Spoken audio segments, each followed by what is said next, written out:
And just jumping in here quickly with a small reflection.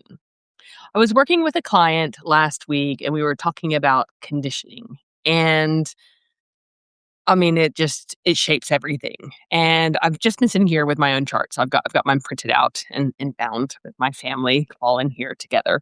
And I was reflecting on how you can see almost all of my planets are below this ACDC axis. And what that means is I have a tendency more towards introversion versus extroversion. The entire rest of my family are quite balanced or have a huge amount up in the um, extroverted sphere. Now, all of my life, and for anyone who knows me, you might think that I'm quite the extrovert or relatively extroverted. And it's so interesting because certainly growing up, it was very much clear that extroverted was better.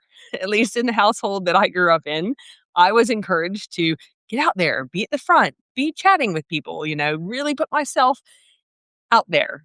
And my chart actually aligns much more with how I am, which is I really enjoy sitting back, having solitude. Yes, I can absolutely step up and be the leader. That's my Aries energy. That's my Aries rising. But interestingly, my nature and my natural tendency is to go back to introversion. And yet my conditioning has shown me that extroverted is better. So, my Myers-Briggs, I'm an ENFJ, right? And remember when I had the first time I took it, it was like, oh, well, that's better because I'm an introvert or I'm an extrovert. In actual fact, I am very introverted. And the more I allow and accept and embrace my introverted nature, that is what supports me to develop my skills, my talents, my creativity. And because my North Node is in its placement in the fifth house in Leo, I'm actually being called forward to bring out my voice, to allow the spotlight on me to shine. And it's just a really interesting conundrum and placement. And my south node, so the south node is like your karmic past, like where you're coming from, like the gifts you came in with. And mine are in the 12th house, which is the house of spirituality and the house of introspection. And it says that it's very natural for me to be both independent as well as inward. And I'm being called in this lifetime to step forward into shining the light on myself and speaking out and not allowing my voice to be small.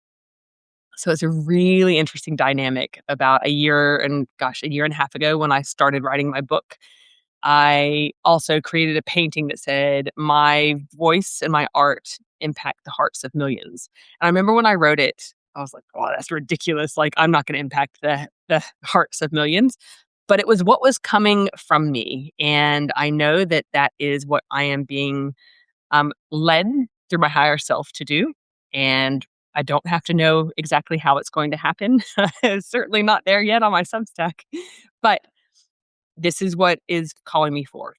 So, yeah, just a small note today. Next week, we are going live for Thriving Through Connection members, and we are actually going to be looking at your soul's path to enlightenment. And we'll also be looking at your core challenge in life because the placement of these two particular planetary influences share so much about you. So let's see how much your conditioning has perhaps challenged what your life is here, what your soul is here to experience.